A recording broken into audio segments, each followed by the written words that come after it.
What's up, guys? Welcome to this podcast. My name is Saul Monley at Saul Monley NBA on Twitter. We are here joined by Coty Davis covering the Rockets for SI, making his debut to the podcast. We don't get a lot of debuts here, honestly. And that's on me. I got to bring new guests on every once in a while. And up next in 2 weeks we got episode 250 coming out. I figure, you know what? Let's end this cycle with the debut. What better debut than Coty Davis? Coty, how you doing? Man, thank you for having me on. And first and foremost, congratulations on reaching Oh, 250. thank you. I've been Yeah. rocking with your podcast for a while now, man. So I'm happy to be on. But to see you reach that milestone of 250, man, you looking at somebody who do a daily podcast. So I know the grind that it takes to reach that number. So congratulations, my guy. Yeah. Oh, thank you. Thank you very much. It really is like, I remember when I started in 2015. God, it's been 7 years. I remember when I started, I read a stat that said most podcasts like fade away after 5 episodes, right? Like there was like a certain percentage of podcasts go away after 5 episodes, and I remember mentally I was like, that I'm gonna reach 50. I'm gonna get to 50 episodes. And that's why I label the numbers, because that was my goal initially. Like I normally, I'm not sure how many podcasts still do numbers. I don't see it that often anymore, but that's why I do it, because it was like I remember 5. I was like, I'm gonna get to 50, and then we just kept it going after 50, and it's like now I'm at 250, and now I want to go big. Now I want to go big. That's why next week there's not going to be a show. I'm going to be on vacation, but I also want to have some time to make this really worthwhile. So, and then in 2 weeks we'll have 250 out. I can't wait for you guys to hear it. But this podcast is not about me. It is about you, and it's about the Rockets. So, Coty, first of all, Kevin Durant, big domino in the NBA, the biggest domino one could argue, is remaining with the Brooklyn Nets. And if you're a listener to this podcast, you may be wondering, like, why does this relate back to Rockets? I'm pretty sure you guys know why this relates back to the Rockets. The Rockets own these Brooklyn picks. And for a while, it seemed like Kevin Durant had a foot out the door and was going to head to another team, which would directly impact what those Brooklyn picks would become. And now we're here, and he's going to remain the net. And I guess the immediate question is, like, what now? What does this mean? Does this mean, like, the Rockets these picks are not going to be good? And here's my thinking. And I've always said this. I wrote, as soon as Kevin Durant demanded a trade, I wrote this article about how this is the time to sell high on those picks. The perceived value of those picks are at its highest, but as soon as Kevin Durant is traded, those picks are going to decrease in value. Just because the Nets are going to formulate a package, a receiving package around the fact that they know that they don't have picks. So they're going to try to get good. They're going to try to restock their cupboard with picks. And so those picks are going to become devalued for the Rockets. So, you're talking those late, 2020 picks that Houston has. Though, instead of being potentially lottery picks, Brooklyn's going to try and peak by that point. They're going to try to structure their timeline so they're not giving up high-end picks. And now I think, while right now, Houston, those picks are gonna get worse. They just are. Like when Kevin Durant stays on the team, no matter whatever package he was gonna end up getting back, like when Kevin Durant stays on your team, you're just gonna be good. You're just gonna be a lot better than whatever version of the team you would have had if Kevin Durant had not stayed on your team. Yeah. So my thinking is that I think these picks, in the short term, they're gonna get worse. But in the long term, because Kevin Durant's going to be 38, 39, same thing with Kyrie, he's going to be 37, 36. By that point, I think in the long run, Houston's picks got better. In the short term, they got worse. Is that kind of your thinking, or do you disagree with that? It's my thinking to a certain extent, because look, as I 100% agree with you, when you have Kevin Durant on your team, you're dealing with a whole type of different monster. Like Kevin Durant on your team is always going to be better than having a team without Kevin Durant. However, on the flip side, I look at this from a standpoint of, what you're getting out of Kevin Durant. I'm looking at this from a standpoint of, I don't think the short-term picks are going to affect the Rockets that much, is because who's surrounding Kevin Durant. Because you got Kyrie Irving and you got Ben Simmons. And when I take a look at Kyrie Irving, you're looking at a guy who hasn't played a full 82 game season since what, 2014, if that. And then you also got to take a look into consideration and see, when you look at Kyrie Irving, you're looking at a guy, you don't know what his mindset is going to be. You can't depend him to play an entire season. And yes, he is one of the most talented point guards when he's on the court. However, he's never on the court because there's always something going on. Now look, I get it, things could change. Maybe he'll come into the season with a new mindset, and maybe he'll be more willing. We'll see the Kyrie Irving that we saw early on in his career when he was a member of the Cleveland Cavaliers, playing those first 2 seasons with LeBron James. He was a phenomenal Robin to Batman. Maybe we'll see that version of Kyrie Irving. However, that version of Kyrie Irving has been gone since what, 2017, 2018. So I'm looking at it from that standpoint. What type of version is Kyrie Irving is going to give the Brooklyn Nets? And then he also has, 1 year left on his contract. So who's to say that he's going to resign with Brooklyn next year? And then the biggest domino of all this, and I truly believe this is going to determine, whether or not these picks are going to be good for the Rockets, and that is the Ben Simmons effect. Now, I know you're high on Ben Simmons, but you and I had these discussions inside the Toyota Center, during games, after games, before games. You know me, I've never been big on Ben Simmons. And I kind of believe that because he's with the Brooklyn Nets now, and he's playing alongside Kyrie Irving, he's playing alongside Kevin Durant, I don't think that he's going to have the same impact on the offensive side of the ball, because he's also playing with two guys that need the ball in his hands, more so Kyrie Irving than Kevin Durant. Because look, KD with the Warriors prove it don't matter. Kevin Durant, it don't matter what you do with him. He's going to get his buckets. However, because Ben Simmons is not a guy that you can play off the ball, because Ben Simmons is not a guy that you can, put in a catch and shoot situation or whatever the case might be, I just don't know what type of impact he's going to be able to have on the Brooklyn Nets. And that's why when I look at the success of Brooklyn, and I look at it in terms of how this is going to affect the Rockets, because you have two wild dominoes in Kyrie Irving, in Ben Simmons, I kind of feel like these picks that the Rockets have, majority of them is going to continue to be mid-round, and then of course, as you say, as time go on, those picks for the Rockets get better and better. But and then also there's also the coaching standpoint of this as well. Look, I'm not a believer in Steve Nash as a head coach. I never did like that hiring from the beginning, and I also believe that these past 2 seasons with Brooklyn, when you had Harden, now you flip Harden for Ben Simmons. It really doesn't matter who you have on the court. Whoever's calling the shots from the sideline, if there's anyone calling the shots on the sideline in Brooklyn, it matters. And I'm not a believer in Steve Nash. So, I understand Kevin Durant, one of the greatest players of all time. He's going to lead you to the playoffs, but because you have so many of these wild cards going on in Brooklyn, I still believe the Rockets are in good shape. Yeah. Okay. You said a lot there. So let's tackle this one by one. So Kyrie, I think Kyrie's going to be largely fine. I don't think he's going to play all 82 games. I think he's going to play like 60 to 70, which he always does, right? He plays like around that much.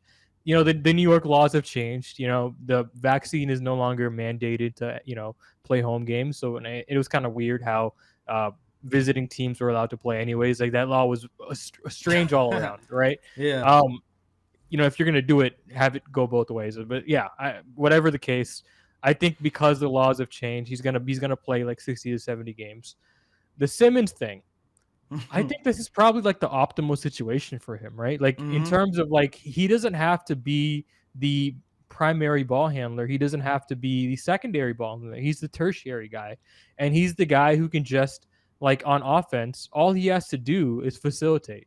Like when he gets the ball, he's largely going to make shots around the rim, right? Like in terms of being the dunker spot guy, well, now you can be the dunker spot guy, right? You can't do that when you're playing next to Joel Embiid, who clogs up the paint area. Now you're playing against two perimeter-oriented guys who, like, you have spacing there to actually operate down there. And you have shooting all around you, all encompassing, right? You have Kyrie, Durant. Obviously, you have Josh Harris, right? I mean, you have, I'm sorry. Joe Harris. Joe Harris. I'm sorry. Yeah, you obviously have Joe Harris, right? And you have a well-spaced system And I think all he has to do is play defense and pass, right? Because for the longest time with Brooklyn, what they were missing on the offensive end, and this is why I think they went after James Harden, is they didn't have someone who could really play make at a high level, right? Like KD can pass, right? Kyrie can pass, but they're not the guys you want as like your number one, facilitators on a championship team. They're just not. They're just not good enough to be that. They're good enough in other areas, right? Kevin Durant is good enough to be the best player overall on a championship team, but in terms of just like being the guy who stirs the drink, that's just never been him, right? That's never been him. And I think that's all Simmons has to do. He just has to set everything up and be kind of an outlet for offense. And they get to run. He's actually respected in the full court, right? In that you actually have to defend him. You have to meet him at the rim and then defend all these shooters. You can't throw three guys at him. So I think it's different.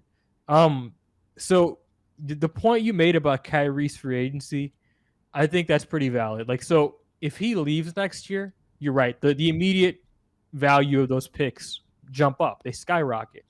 And the Steve Nash thing is just weird because everybody knows that everybody knows that KD just tried to get this guy fired. And trying to go kumbaya into training camp. I don't know if you can do that. That's like really, I don't know how you brush that under the rug. Like maybe KD and Kyrie are just weird enough guys to like where it's like, okay, they can do it because they're just strange people, right? Like they're just they're just strange, but on both ends of the spectrum. Like they're just I've never seen basketball players like this, right?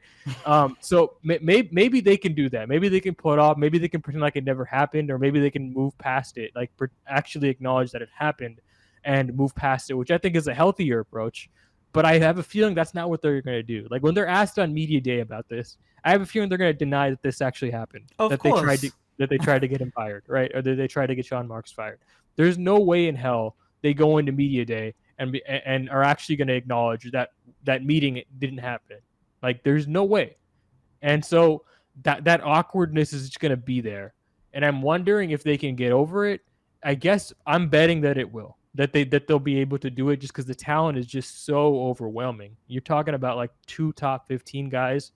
Probably 3. I mean, if you're counting Simmons, I count Simmons. You may not count him. But in general, if they stay together, and that's a big if, I think those picks are going to be in the 20s. But again, if they stay together, that means they're also going to age together. And if they age together, I think you're going to get back to having picks in the 14s, picks in the 12s, but potentially high lottery picks because that's just what happens. When players get older, they get worse. And I think when Kevin Durant's 38, 39, he's probably going to be really good. Like, don't get me wrong, he's going to be better than most 38, 39-year-old basketball players. I don't think he's going to be good enough to actually anchor them into whatever phase of their championship structure they're at that point.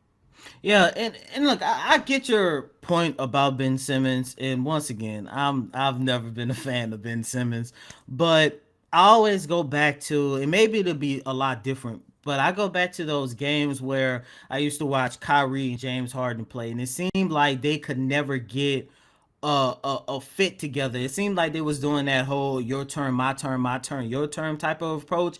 And I understand it that this teams need a facilitator. And look, I'm not a believer in Ben Simmons, but I will say one of, if not his best attribute, is his ability to facilitate the basketball. Now, when I compare that partnership to someone like James Harden, who's one of his best attributes is facilitating the basketball, but at the same time, we all know Harden is one of the greatest scorers in NBA history. Maybe it won't be as confusing watching that pairing of Kyrie and Ben Simmons like it was with Harden and Kyrie, because once again, Ben Simmons is more so a facilitator. Now, maybe that is going to be something teaming KD and Kyrie together with Ben Simmons. That's going to be enough to get him to another level. If Simmons get to another level, then his team goes to another level. However, one of, if not the biggest wow factor in all this, it still goes back to Kyrie Irving, because yes, he missed majority of last season due to the mandate. Let's go back to the season before where he randomly just took 2 weeks off just because,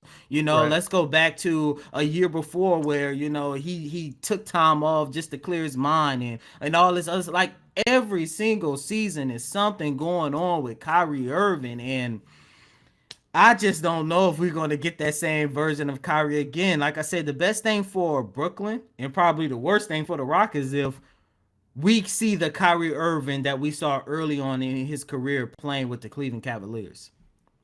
Yeah, I think here's the thing with Kyrie. He again. I think he's strange. I've said it before. I don't know. I don't know what other word to use to describe him other than just strange, right? Before I found him amusing, and then he started going into the vaccine stuff. I'm like, okay, this guy's not fun. It's not fun anymore to talk about flat Earth. Now this is just like, all right, damaging. Mm-hmm. Yeah, okay. As far as the Ben Simmons thing, again, like I think it's just all he has to do is be Draymond, right? It's a cliche. Yeah. It's a cliche. All he has to do is be Draymond on steroids. And I think he can do it. I think all he has to do is stick to what he's good at. And because the floor spacing is so great around him, he doesn't have to be anything more than just that. And be a high level finisher at the basket, be a high level facilitator, and then be an amazing defensive player. Be like one of the best defensive players in basketball, which he was. People forget how great he was. Yeah, I would give defense. him that though. I would definitely give him that. Yeah, it wasn't just like he's a plus defender. It's like no, it's like him, Giannis, and Rudy Gobert, right? In terms of like best defenders in basketball, and like people just forget that's what he was. And so I'm wondering if he can get back to that level. It's been a while since he's really played, right? It's been quite a bit of time since he's played basketball, but I'm confident he's young enough. I think he'll have enough of a runway to get his legs under him.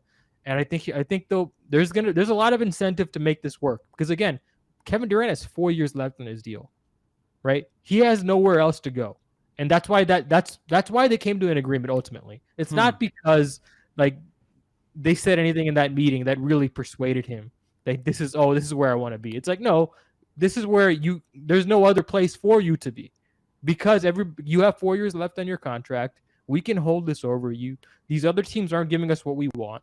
So you're going to be here. Suck it up. I don't care what they do PR-wise, put out a joint statement. Oh, Kevin Durant. Like, okay, that doesn't mean anything to me. That doesn't persuade me. Like I don't think Kevin Durant just woke up one day and it's like, okay, now I'm all about Brooklyn. No, that's not what happened. You don't just go from fire the coach, fire the GM to, okay, I want to be back here. That's not what happened. It's like, I have to be back here. If he was a free agent, he would not be signing with the Brooklyn Nets, right? Heck no. Yeah, it's just one of those things where there's a lot of incentive for him to make this work.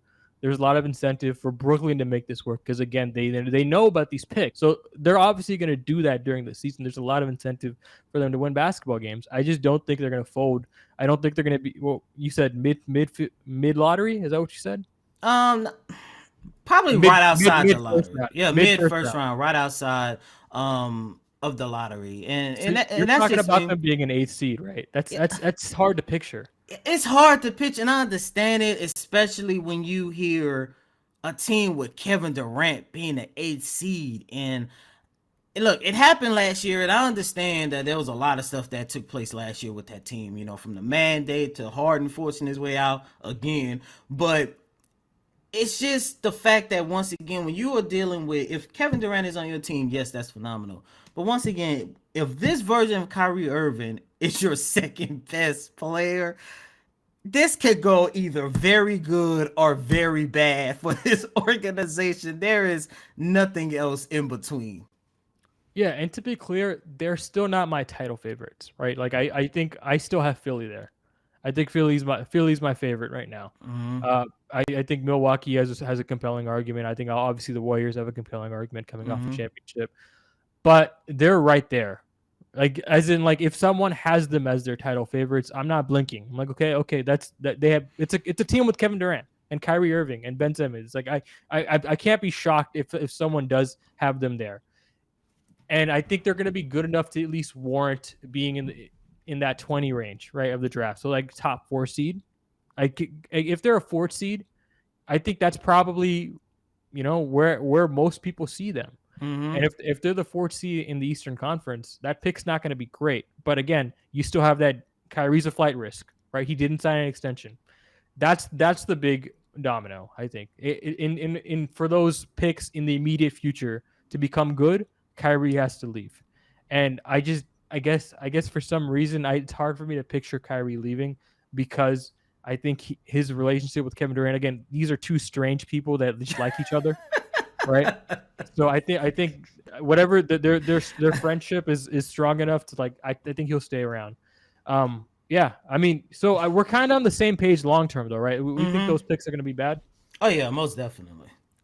Okay, so let's talk about Willie Cauley-Stein. And I didn't talk about this on the last podcast because it was kind of a footnote in the Rockets offseason. It's not really that big of a deal. It wasn't a significant contract.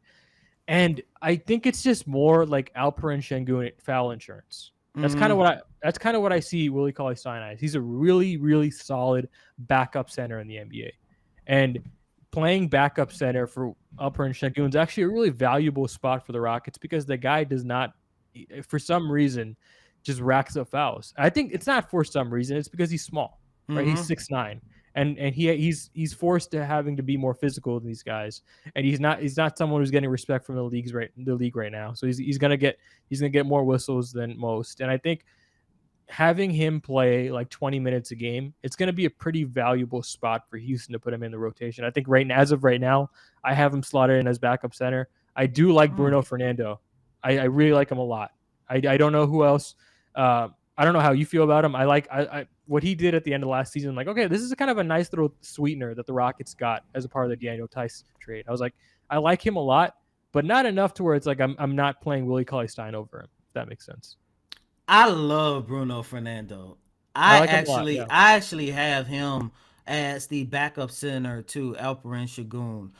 As you mentioned, and look, you was there right along next to me. We saw what he was able to do towards the end of last season, and I was very impressed. At first I just thought he was just a guy that was just thrown into the Daniel Tice trade just to make contracts and all that other stuff work, but he really gave this team some production. And I do believe that's part of the reason why we saw general manager Raphael Stone give him a shot, a free agency shot. That I believe his contract is could be converted into a two-way contract. Should he make this team, if I'm not mistaken. But Willie Cauley-Stein, I'm kind of conflicted how to feel about this signing because on one hand, I do believe that this organization, they do need a backup center, especially a bigger backup center to play behind LP. But at the same time, I'm just not sure how much Willie Cauley-Stein actually has left in the tank. I don't even believe that he's going to really make the team, to be honest with you. I'm How looking how at old this. how old is he's in his 20s, right? I don't know. I gotta look it up. But I mean, this is a guy last He's year. 29. He's 29. I'm That not that's sold on that. Like, I just don't know. Like what I think Willie Cauley Stein can bring to this team. I think Bruno Fernando could be a better option. When I take a look at what Bruno did on the defensive side of the ball, I remember, and I'm pretty sure you do. After the game, I believe it was against the Indiana Pacers, if I'm not mistaken, where he had like 14 rebounds or whatever the case might be. Somebody had asked Kevin Porter Jr. During the post game press conference about the impact that Fernando is having to close out this season, and Kevin Porter Jr. said the only thing this guy needed was a chance.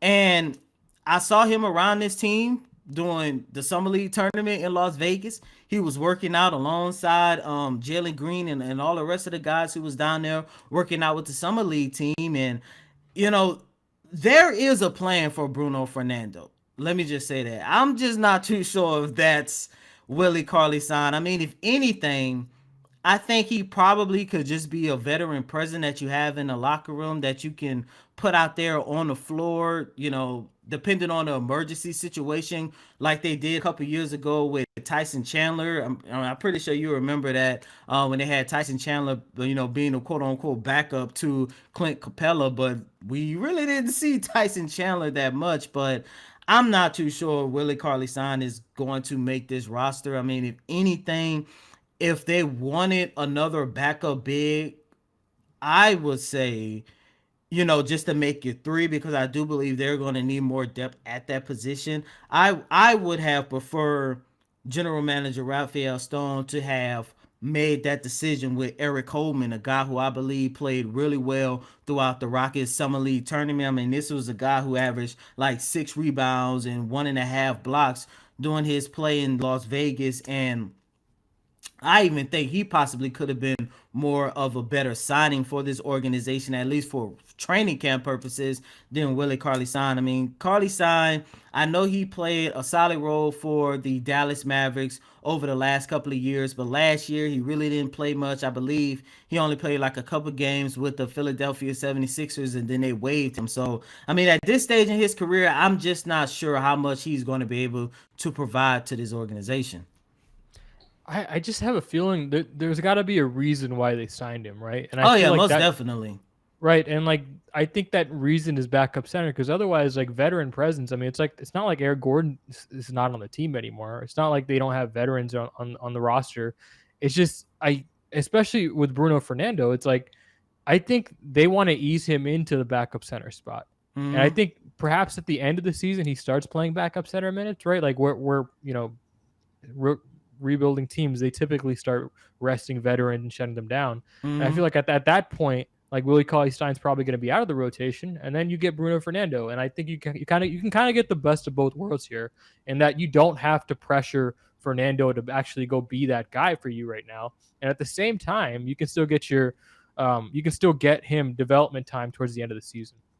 Yeah, and I get that, but me personally, I just I just don't see Willie Cauley-Stein making He's this solid. team. He's not like a bad player. He's I good. mean, solid, but at the same time, like, okay, let me ask you this question: what do you feel that he can do on the court as of right now that you can say, okay, let's wait till Bruno Fernando develop in this area? Defend without fouling. Okay. That's probably the most important thing that he provides to Houston, defending without fouling. And Mm-hmm.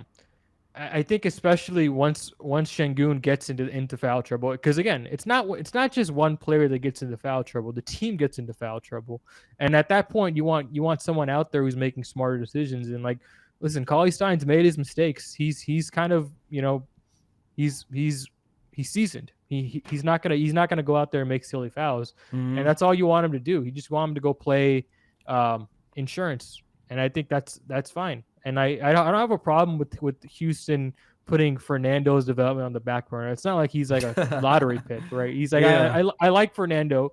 I'm not like jumping over like you have to have him in the rotation. It's like you know I was surprised that Şengün made the rotation last season, and he was like the 16th overall pick, just because it's like once you get past the lottery, nobody's guaranteed playing time. Mm-hmm. It's like you look across the league.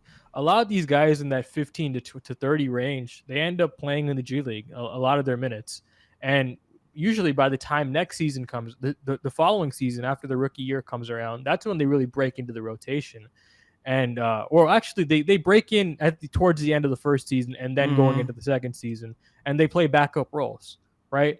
And then that slow development, they become a starter, et cetera, right? And Willie Cauley-Stein, I mean not Willie Cauley-Stein, Bruno Fernando, it's like I don't even believe he was drafted. He was like a late first round pick, right? I don't Was he? remember.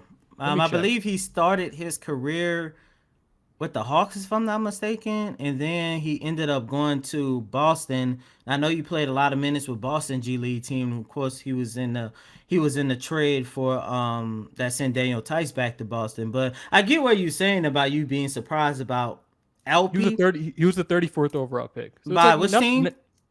by the 76ers. So Oh, the nothing is Seven guaranteed. Sixers. Cool. Yeah, nothing is guaranteed there, right? At 34, it's like I don't think it's gonna really. I don't think it's a big issue to really just have him not play, or at least have him play in the G League for Mm-hmm. right now, and then he'll get his time. It's just gonna happen towards the end of the season, and then perhaps by that point next season, Houston probably isn't signing a backup center anymore, right? Like at that point, maybe Houston could just go into the season. It's like, okay, Bruno Fernando's our guy. Yeah, and look, I like that plan. Like I mentioned, I believe right now Bruno has just a training camp competition roster that can convert into a two-way, if I'm not mistaken. In Exhibit But 10, yeah, I I think think. so. Yeah. But I just go back to how the way Bruno Fernando finished off last season, man. I really He was like what good. he was Yeah. able to do as a backup big man. I remember sitting there thinking to myself, like, and of course, everybody kind of figured that LP was going to be the starting center going into this season. But I remember sitting there thinking to myself, I would not mind if they ride with Bruno Fernando. And like I mentioned, I'm pretty sure the Rockets do have a plan for him because, like I just finished mentioning, in Las Vegas. He was around the team. You know, he was working out with the team, and you know, so there's something there. But you know, and like you just finished saying, you know, maybe they're going to use Willie Cauley-Stein as, you know, okay, we're going to bring you in for minutes at the beginning of the season. Then we're going to start seeing that slow transition that we saw last year with LP and even Josh Christopher. By the way, you say you were surprised that Elfie broke into the rotation. I was surprised that Josh Christopher broke into the Yeah. rotation as early as he did. Because I thought that was a guy that was going to spend majority, if not all of last season in the G League. And after his He never birthday, went down, which is crazy. Like he never went man, down there. yeah. And after his birthday, what was that? Was that like the win against the Nets? Or one of those wins that they had? He just took off and just never came down. Yeah. Yeah. You know, I wasn't surprised when I started seeing him in the preseason start bringing Houston back into games. You remember that? Like Oh like yeah. the Rockets would go down like really heavy, like 20 points, and then in the fourth quarter, it was like, okay, it's garbage time. Bring in Josh Christopher, and Josh Christopher would bring them back into the game by himself.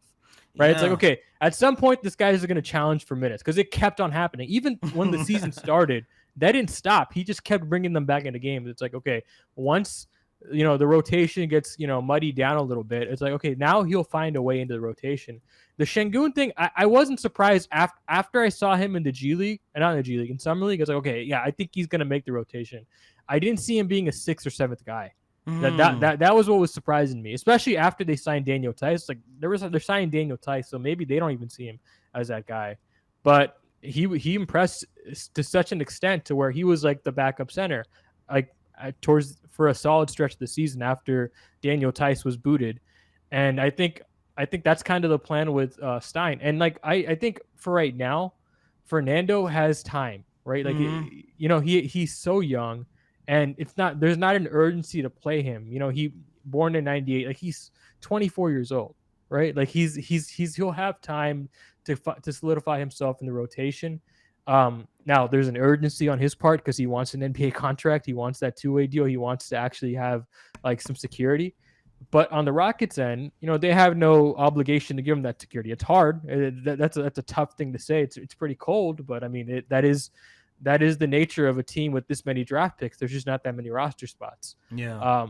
I think he'll make the final roster. I just think he'll spend most of his time as a two-way guy, and that's fine with me. I don't have a problem with it. Yeah, I don't need it. Look, put it like this. As long as they have some type of plan that ends up with Fernando playing significant minutes for the Rockets at some point, I will be happy. As you can tell, I'm part of the Bruno Fernando fan club. Yeah, I like him. I like him a lot. Like he definitely did not look like a young guy out there towards the end of the season, right? He looked very comfortable, and he wasn't. A lot of times when young guys make the rotation towards the end of the season, it's like they're chunking up shots. It's not what he was doing. He was just playing his role, and I like that. I like when young guys just kind of fit in. They're very comfortable. They don't feel an urgency to like, okay, now it's garbage time. I'm playing. I'm gonna go chunk up shots. It's like, no, I'm comfortable. I'm gonna go play my game regardless if I'm playing 5 minutes or if I'm playing 20 minutes. I know I'll be able to impress in these 5 minutes. And he was that guy last year. So the Rockets offseason is pretty much over. There might be another move left. We'll talk about that in a second. But for the most part, we're done. And I think it's as good a time as any to grade what they've done so far. And, I did this last season, and I feel like I want to adjust my grades at some point because, some of the stuff, the Daniel Tice signing didn't work out. I think the Josh Christopher pick, I still like it, but you look at what Quentin Grimes is doing. It's like you could have had Quentin Grimes. Yeah. But, yeah. But like we'll do that at some point. We'll do that. Maybe in a couple weeks we'll regrade their offseason. But as far as this offseason, I feel like they did pretty good. They didn't do anything like. They didn't waste any money. They didn't, you go out there and like, oh, we have to go spend our mid-level exception.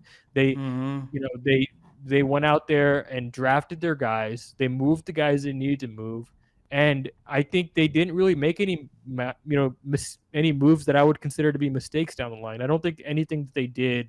It's like, okay, this is kind of something that they're going to have to dump, or this is something they're going to have to course correct with. I don't think they did anything like that this offseason. I'd probably give them as of right now, an A-.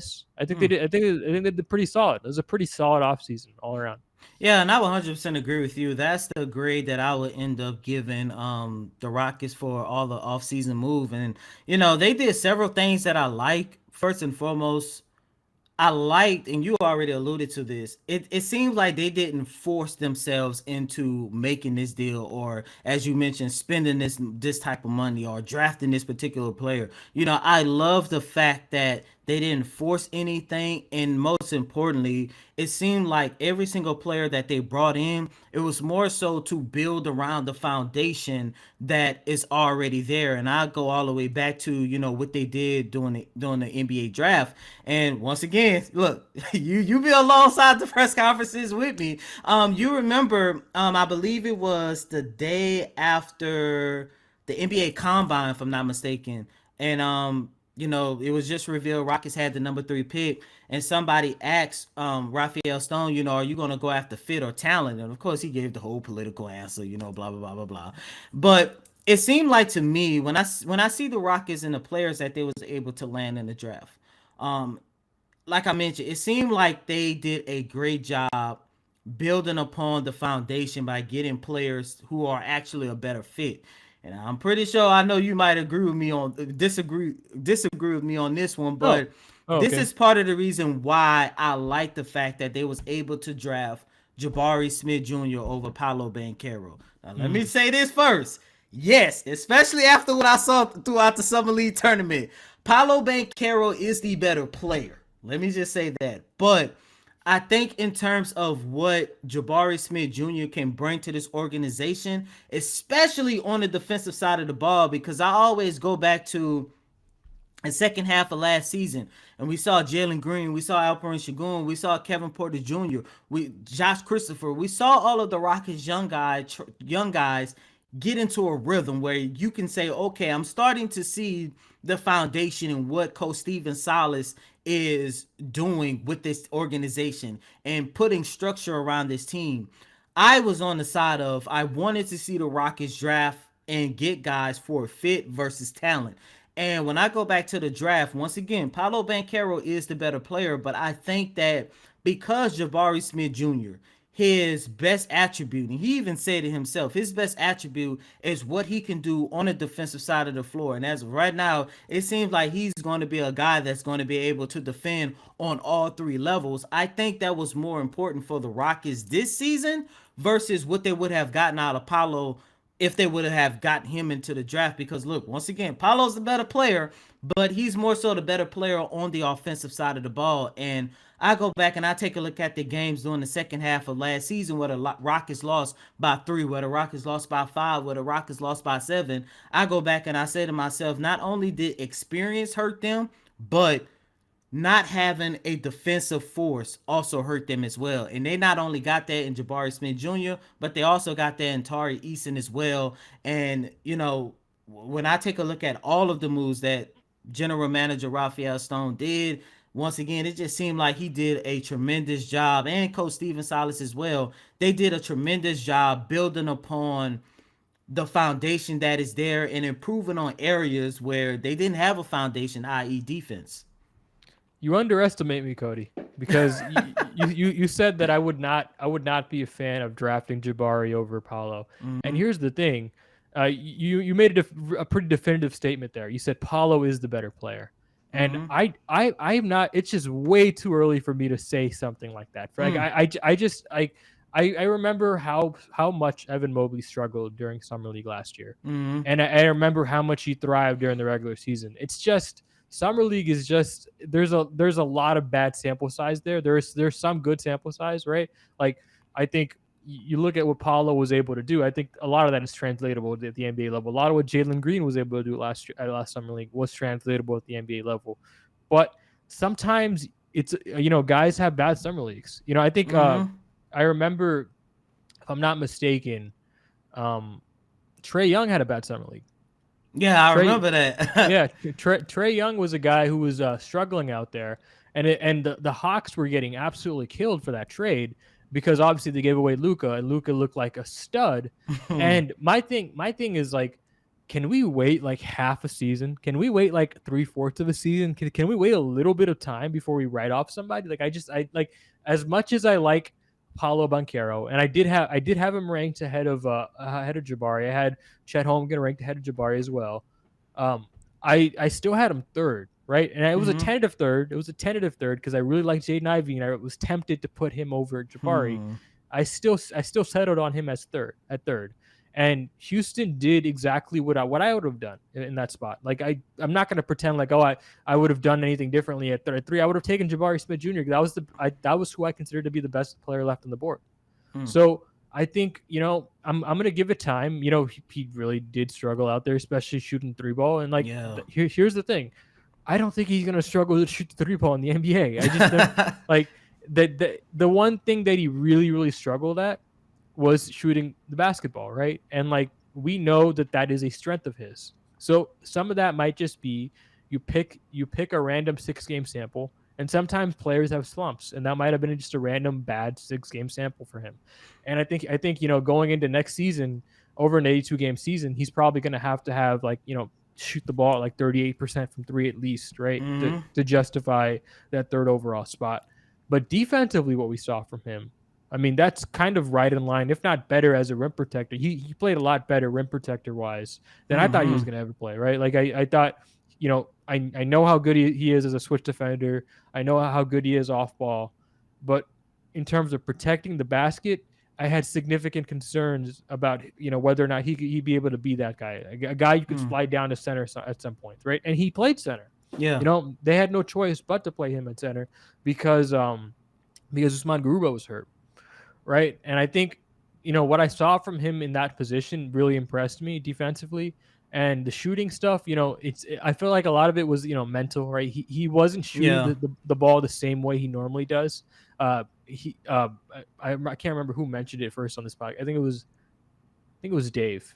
I'm going to say it was Dave. If not, I'm sorry, whoever said it.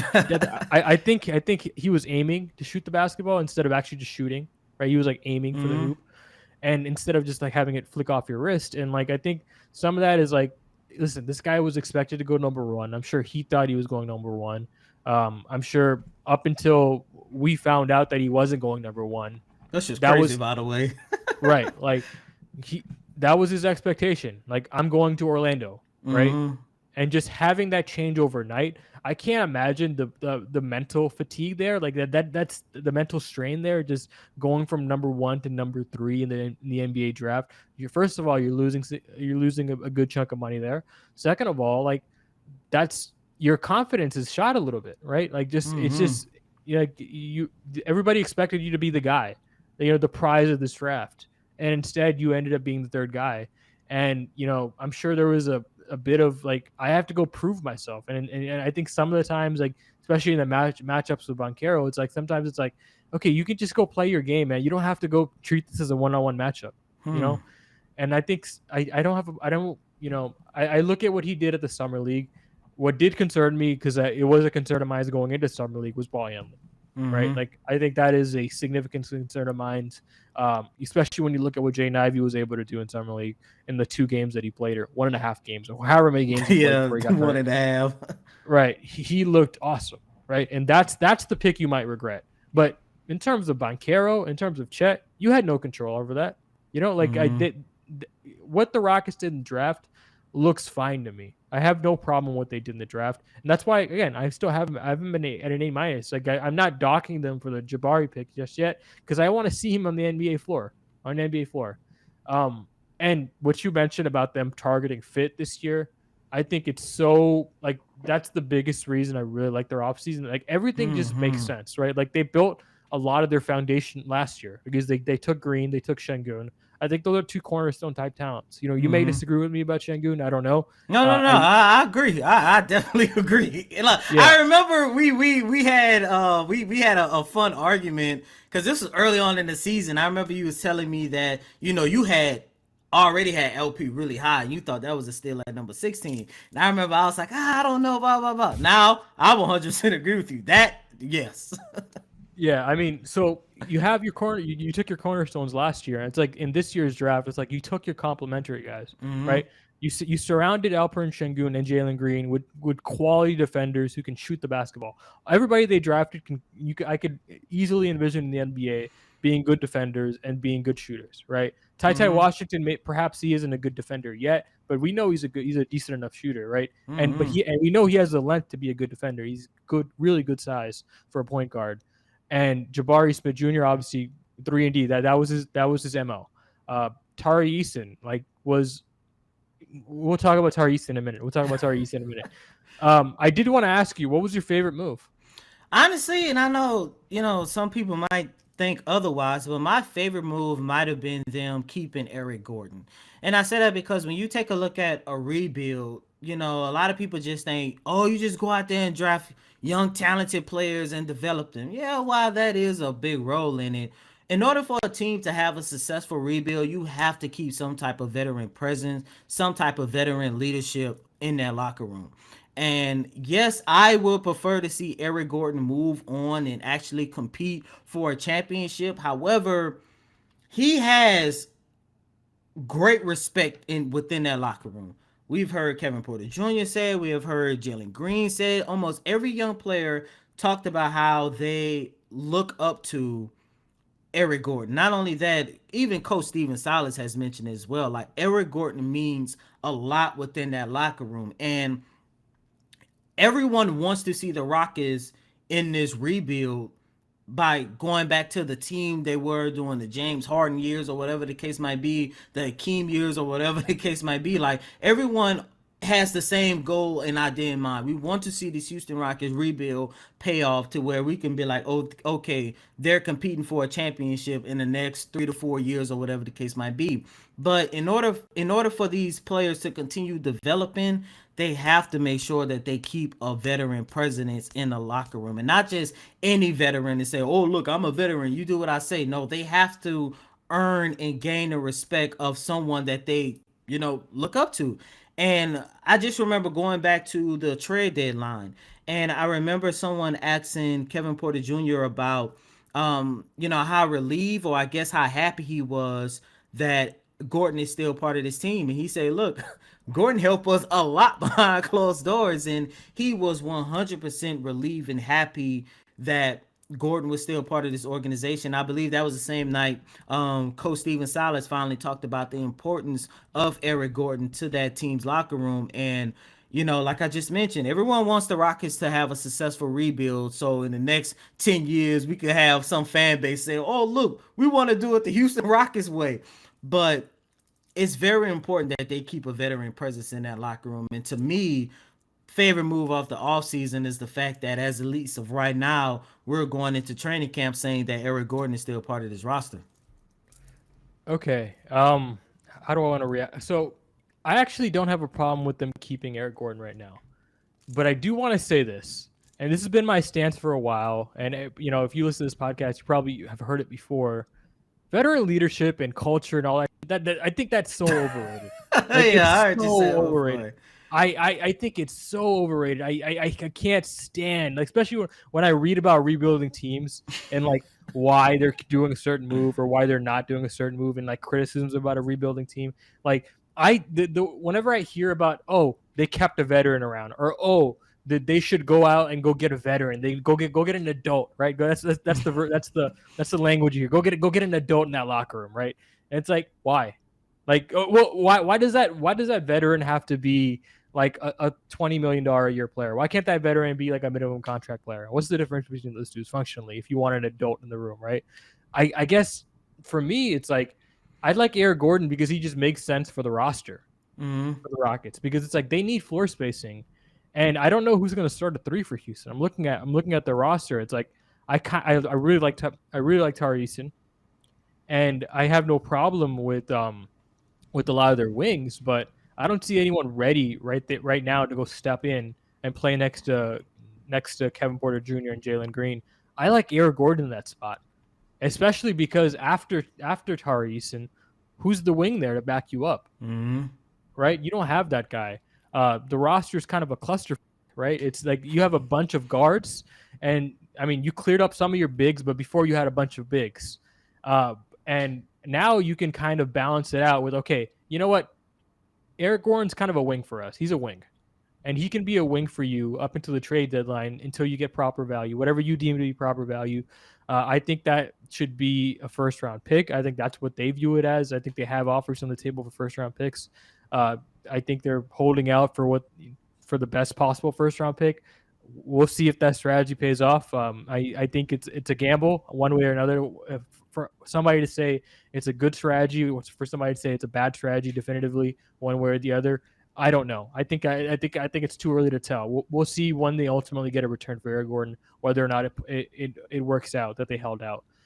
But as far as what he provides to the team, I mean, he provides exactly what you need him to provide on the basketball court, right? And I think that kind of valuable floor spacing, I think really helps the development of Şengün. It really helps the development of Jalen Green. It really helps kind of ease the defensive responsibilities that backcourt has to take on.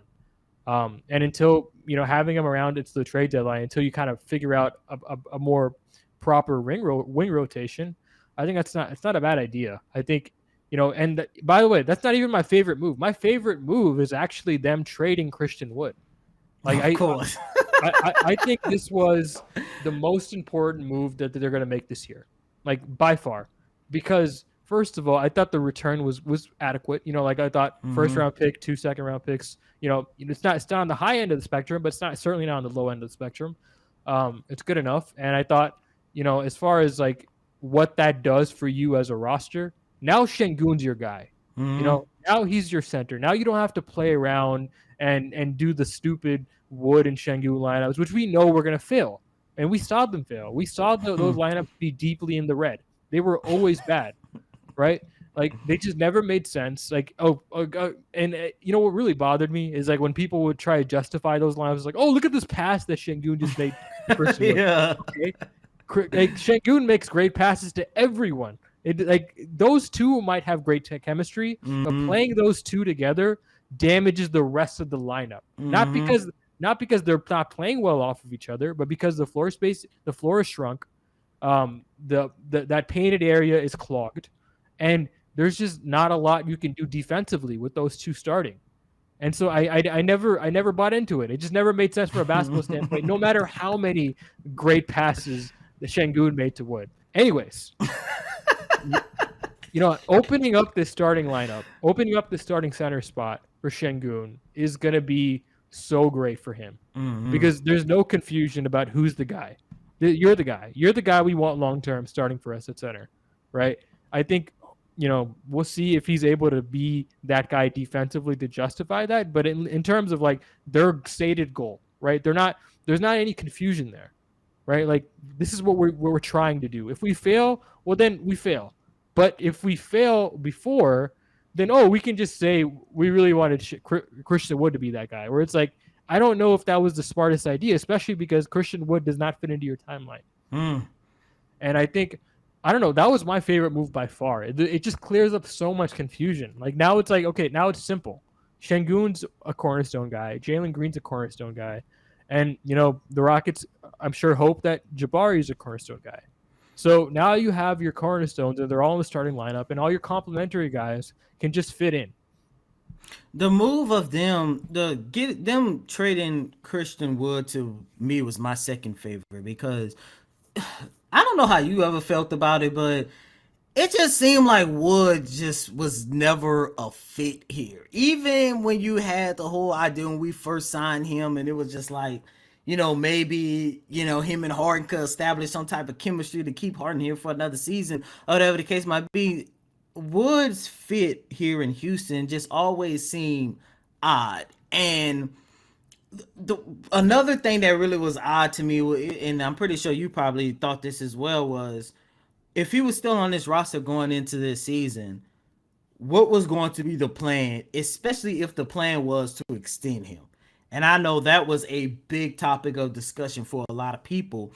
And I was always looking at this from a standpoint of maybe if you didn't have an opportunity to draft LP, maybe his fit, and especially with the timeline and all that other stuff, would have fit better. But once LP started finding his stride in the league, I was looking at Wood this signing really just doesn't make any sense to me now.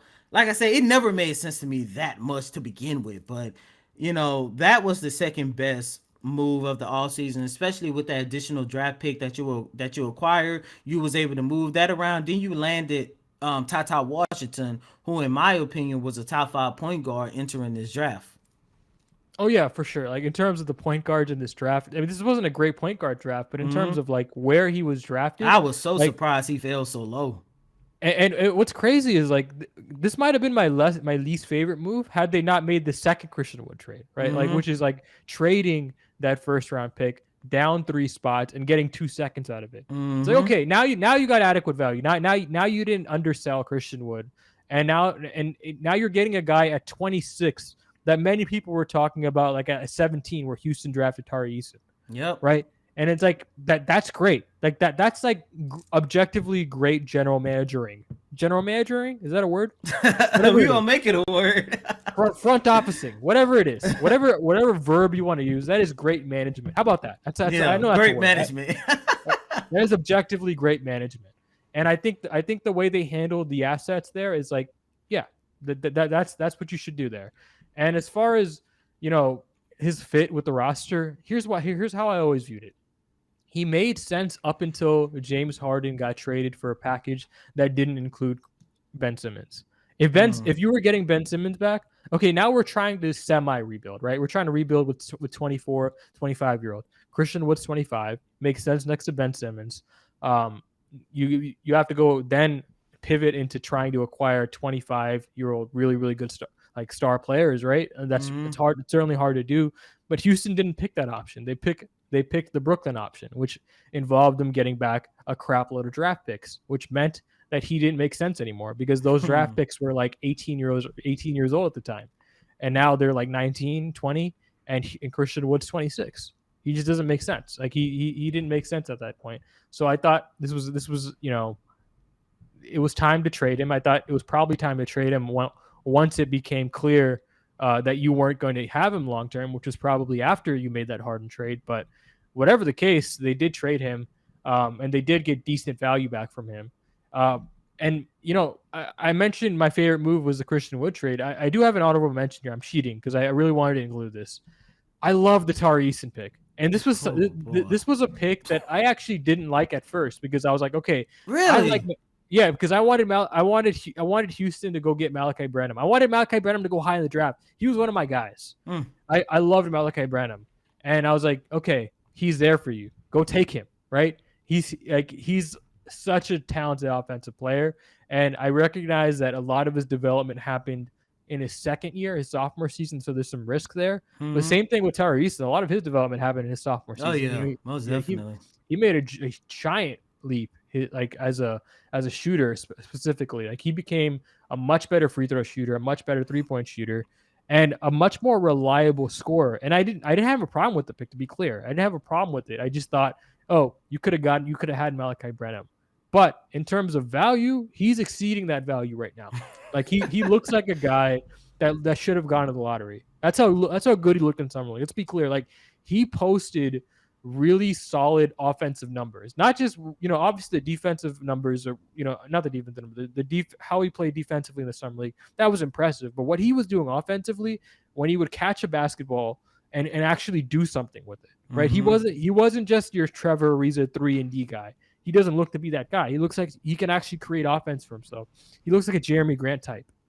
And if you pick the Jeremy Grant type at pick 17, that's amazing value. Hmm. It's amazing value. I mean, if he's legit has offensive chops to him, which increasingly I think he might have offensive chops to him, like that's you're talking about a guy who's probably going to play small forward for you that can actually do stuff without the basketball and with the basketball and defend at a really high level. He's probably like one of the 5 best defenders in the draft. You're talking Chet, Jabari. Then after that, who else are you taking? I'm probably taking Tari at that point, Yeah. right? And I was Yeah, just I gonna mean, say sorry, really sorry. quick. No, I was just gonna say really quick, man. Tori Eason was my favorite pick of the draft because you remember I was going back to fit and especially what they needed. I definitely wanted to see the Rockets go after somebody that can play on that defensive perimeter every time I saw Tori Eason, he was high on my boy, and I just kept saying, if the Rockets had an opportunity to pick him at 17, please do. And I was so happy with that draft pick.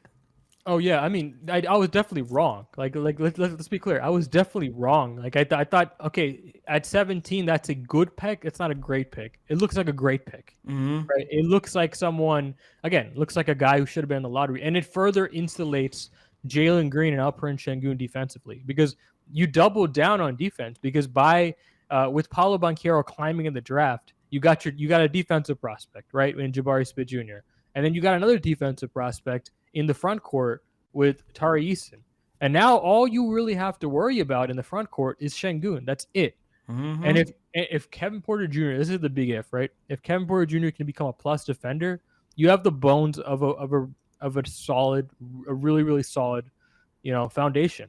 And we'll see if that's the case, right? Because I think that's probably the biggest what if left is if Kevin Porter Jr. can be that guy next to Jalen Green. If he's not a plus, even if he's like a really good player, if he's not a plus defender, it's not going to work. It's just not going to work. You can't have two negatives in the backcourt defensively.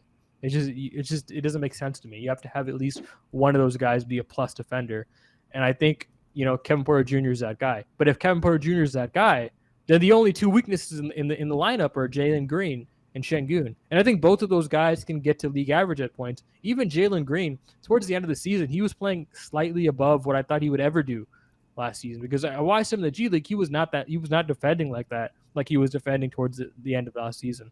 So Şengün, if he can just be like a good positional guy, then these guys will cover for you. Tori Eason will cover for you. Jabari Smith Jr. will cover for you. And if Kevin Porter Jr. can be that guy, then Jalen Green's he's gonna flourish. He might still flourish anyways, but he'll be much more optimized if you have Kevin Porter Jr. be a plus defender. I loved the Tori Eason pick. I was definitely wrong on that. You have anything to add? No, I love it too. Like I mentioned, he was high on my draft board, and I was just hoping, man. I just hope he's there at number 17 for the Rockets. And when he was, man, I love the pick. Once again, it further solidified you getting fit and you building upon areas and laying a foundation that you didn't have there. Once again, i.e. defense. So I loved it. As for the concern about Kevin Porter Jr., I believe that he can jump up to that spot of being a plus next to Jalen Green, especially on the defensive side of the court. And I do believe both of those guys, especially more so Jalen Green, we're going to see better versions of them on the defensive side because it seemed like to me, and you can let me know if you saw this as well, during the second half of last season, that's part of the reason why we saw both of those guys take a step. It was their strength, their physical strength. And it seemed like they was able to get a little bit more physical strength in the second half of the season. And with the work that both of those guys have put in throughout the offseason, I'm expecting them to get a lot stronger, which means, of course, they could be a little bit more physical and they could take those hits that were, early on in the year, they was just getting pushed around. Yeah, I think with Jalen, it wasn't strength that I saw. I think it was just fear. The fear went away. Like he wasn't contorting anymore around the basket. Right? Like the weird, I'm gonna try to do this 360 or this reverse layup. It's like no, just go straight up, go into the contact. He started doing that, and like that to me was a sign of him getting comfortable and him adding strength. I'll be very curious to see what that does for him defensively. Kevin Porter Jr. Listen, there's no reason he can't be a good defender. I mean, look how big he is, and he can certainly add strength, and he's already decently strong when you see him attack the basket. Like if he can get to being like a plus, if he adds even more strength, there's no reason he shouldn't be a plus defender, other than just him not putting in the requisite work, the focus, because a lot of this is focus. He has to be locked in. If he can be that guy, I think on the ball, it's a lot easier to improve on the ball. Defensively, off the ball, that's where you really have to lock in.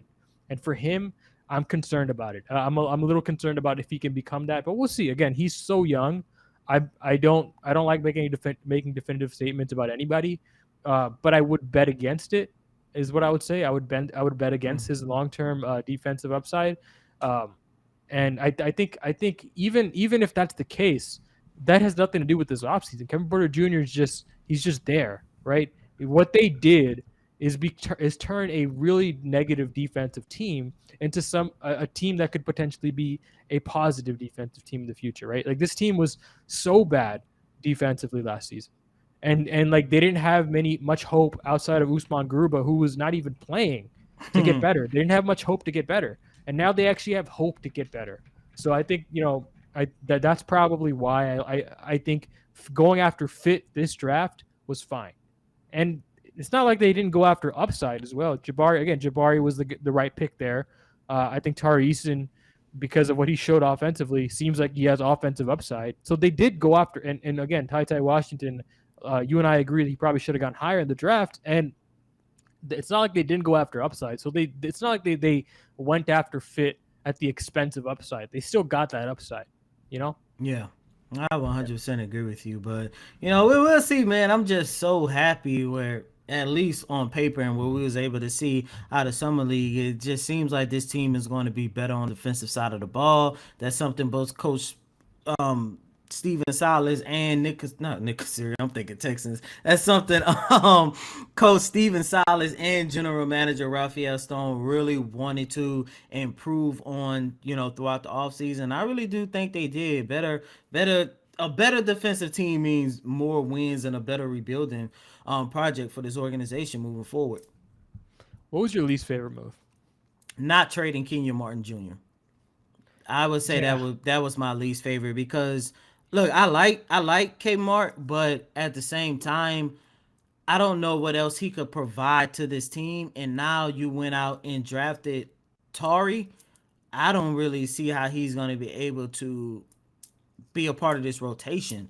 And that's probably the reason why he was, according to reports, would have requested a trade. But I just think they could have gotten, rather that be a draft pick or whatever the case might be. I kind of don't want to see this organization go into the season with this trade request surrounding the organization. Now, look, it's Kenyon Martin Jr. It's not like they're going into the training camp with the whole James Harden, trade request hanging over their head. But, there's levels to this. Yeah, there's level to this for sure. But I just want to, because I want to see the Rockets be better this season, especially for Coach Steven Silas. This is a guy who definitely deserves it. And in order for them to be a better, at least competitive team, and actually just be competitive or whatever the case might be, I do believe that they need to go into training camp with a lot of these question marks taken care of. And the day that I read, I believe the report came from our good friend Kelly, the day that he reported that Kmart has requested a trade. I'm looking at this from a standpoint, okay, just get rid of them, get what you can from them. Do not go into the offseason with this lingering around the team, with this being a part of the locker room, because a young team like that, it is very critical for them to make sure they go in with a clean and very close-knit locker room. Not saying that Kevin Porter Jr. is not going to be there, but the cat is out of the bag. He's already requested a trade, and the Rockets could get something back in return from him. That is my least favorite move as of right now, at least. Yeah, that's a good answer. Like, I actually didn't think of that. What I would say is, like, I think they have time, and I think that he's at this point, because the trade request is so fresh in everyone's mind, this is probably not the time to do it, because you're not going to get optimal value, right? Yeah, you're right. And I think, it might be I don't see a straight up 1-for-1 swap with Kenyon Martin Jr. I don't think that exists. I think he's probably going to, like, the moment he gets traded, he's going to be part of another trade. Whether that's an Eric Gordon trade or another trade down the line, like, I think that's probably the best possible value you can squeeze out of the asset. Like, I think including him in like an Eric Gordon trade, like, you can say, hey, we're including basically draft capital, right? This is a guy who was essentially a first round pick 2 years ago, right? He played like that. He should have been a first round pick. We took him in the second round, but he showed first round pick value, and we're including that on top of Eric Gordon. So you got to really give us a nice pick, right? That's kind of where I would see him fitting into a trade in the future, and I think that's probably what Houston ultimately ends up doing, because it's not like they're going to go out and trade him for another second round pick. I don't think that would be wise. I don't think it's just hitting on second round picks is super hard. It's better to just try and get multiple second round picks if you're going to try and get second round picks than getting just one, unless you see someone that you really, really like. And you're not going to know if you see someone that you really, really like until it's draft time and you know who's going to actually be there. So I don't think trading for a second round pick is the move. I think maybe trading for 2 second round picks, maybe including him in another trade to where the package you're getting back for Eric Gordon or another player is better than not including him. That's probably where I see him being moved. But it is going to be weird. He's going to be asked about it at media day. Somebody responsible is definitely going to ask about Kenyon Martin Jr. You just can't, especially if he makes an appearance by himself. It's going to be one of the first questions asked, if not the first question asked to him. And if not, he's going to have to make an appearance in front of the media at some point. If he's playing, if he's in the rotation, he's going to get asked a question about the trade request. So it's going to be weird, but I don't see it as some sort of dark cloud is what I would say. I would see it as kind of a cloud, but it's in the corner, right? Yeah. He's not one of your foundational players. If it was like, if Jalen Green requested a trade, right? That would be devastating to the chemistry, to everything, right? But this is not that. Yeah. My other least favorite move was them letting go John Wall. You know? I'm lying. Yeah. I'm just playing. I was trying I just wanted to see your face. I was trying to figure out how I wanted to respond to that. You thought I was for real? I mean, listen, you're the veteran leadership guy, you know? So you started this podcast off talking about veteran leadership with Eric Gordon. He really believes in this, huh? I mean, look, after covering the Texans over the last couple of years, that is when I look at this and say, okay, at some point, veteran leadership and culture do play a role, but I just wanted to poke you and just make fun of John Wall really quick. Yeah. And as a quick aside, I think he's going to be good for the Clippers. I think so. I think he would be more willing to accept a lesser role with a more established team like the Clippers versus whatever he was thinking here in Houston. Yeah, and I also think he's still good. Like, I think, a lot of people look at John Wall and think of him as like kind of a washed NBA player. It's like, he's like 33 years old, right? Mm-hmm. It's not like he's over the hill. We both saw that he's still extremely fast, right? That's his best asset. He's still out there, still huge, right? So he's gonna be a positive defensive player, especially because he's older, he's smarter.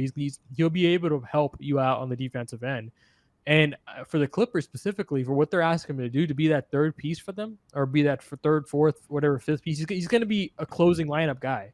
He's going to be a guy that closes games for the Clippers. So I have no problem with him on that team. And I think really what was preventing Houston from trading him was not his talent. It's not like John Wall is not talented. Yeah, it was the money standpoint. Yeah. Absolutely. It was all about the money. If he was getting paid $15 million a year or $10 million a year, the Rockets would not have had too much trouble finding a new home for him, right? But he was getting paid like $30 to $40 million a year. Right? That's another ballpark. And it's very, very hard to find trades for those guys if they're not stars. Yeah, like I said, I just wanted to message you. You did perfect. I was like, if I say this, I know he's gonna be like, wait, what? No. Listen, you threw that curveball at me, and it did throw me off my game. I had to readjust on the fly. I had to think about how I was going to approach it. If you didn't tell me you were kidding, I didn't know what I was going to do. Honestly, I might have ended the show. I think I might have ended the show. We would have had Josh edit this out, and then you would have just left it like that. Yeah, we'd have left. We would have put your Twitter plugs in the description. So it just would have been cut, done. Yeah. It would have been done. It would have been fine. We would have made it natural. We would have included some nice music there. Whatever Josh can do. He's good with the computers. So yeah, I mean, this was great. I can't wait to have you on the podcast again. Thank you so much for coming on. What are you working on right now? Where can we follow you on social media? As of right now, you can follow me on social media on Instagram and Twitter at Coty Davis _24. Once again, that's Coty COTY DAVIS _24. Right now, I'm just getting some stuff together for Rockets over at SI. Trying to get stuff ready for training camp, and of course, as you guys, heard me get a little confused talking about Nick Casario for a quick second. Also cover the Texans, and of course, just finished wrapping up some preseason stuff over there. So put it like this: I'm hoping between Texans and Rockets, I write and say the word win more often than I did over the last 2 seasons. Listen, I have a wager going on with Adam Spolane at Sports Radio 610. I think they're going to get to 30 wins, the Rockets. I think they're going to be better this year. What he got? What he got? He thinks they're not going to get 30 wins. I'm with you. I'm with you. Yeah. Yeah. Listen, it's going to be really fun. It's going to be really fun. It's kind of a way for me to get back into rooting for the Rockets again, which I think is going to be different. It's going to be fun because I got to get out of my element. I have some money on the line here. By the way, you mentioned Instagram, right? So I just want to make this perfectly clear. For those who keep finding me on Instagram and sending me follow requests, stop it. There's nothing there for you. There's nothing there. I don't post there. I don't post on Insta. I don't post on my story or whatever. I don't post pictures. Nothing. There's nothing that I have an Instagram account for my friends and my family. That's it. I'm there for that. I don't. Otherwise, I would not be on the app. They stop sending me the follow requests. It's very. Listen, I get it. You think I'm gonna tweet out? I'm gonna post some NBA content or Rockets. I'm not. I'm not gonna do it. I promise you. That's not the platform for me. But yeah, that's just a quick aside. I'm glad you reminded me. Because I did want to mention that at some point. See, and that is why, you had me on the show today. I had you on because I think you're really good, and I think I really wanted to have you on. Appreciate it. Thank you, man. And once again, man, congrats on 250. Like I said, I've been listening to your podcast for a minute. It was an honor being on here. And once again, 250, congrats, man. I can't wait to see what you got in store. Thank you so much.